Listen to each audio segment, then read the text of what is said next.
আসসালামু আলাইকুম। আজকের পর্বে আপনাদের সাথে শেয়ার করছি বিটরুট বাজি রেসিপি।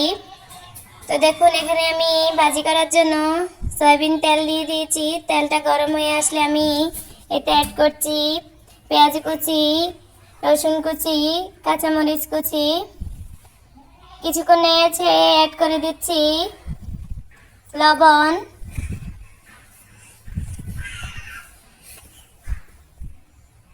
পেঁয়াজ, রসুন, কাঁচামরিচগুলো যখন কালার চেঞ্জ হয়ে কিছুটা সিদ্ধ হয়ে আসবে তখন এতে অ্যাড করছি বিটরুট আর আলু কুচি।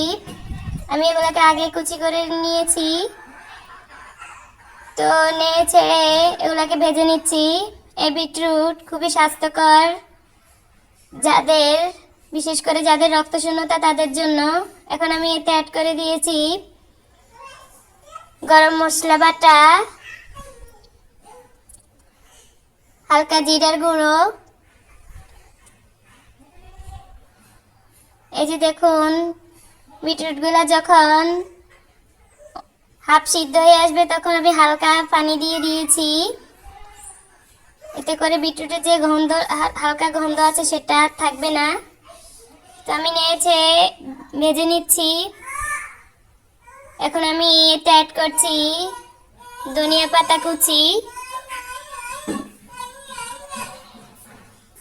এটা অপশনাল, আপনার যাদের ভালো লাগবে তারা দিবেন, চাইলে স্কিপ করতে পারেন। তো আমার বাজি হয়ে গেছে। এখন আমি একটা প্লেটে সার্ভ করে নেব।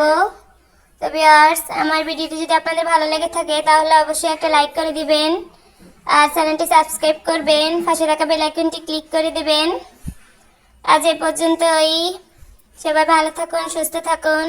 ফিরে আসবো আবারও নতুন কোনো রেসিপি নিয়ে। আল্লাহ হাফেজ। আসসালামু আলাইকুম।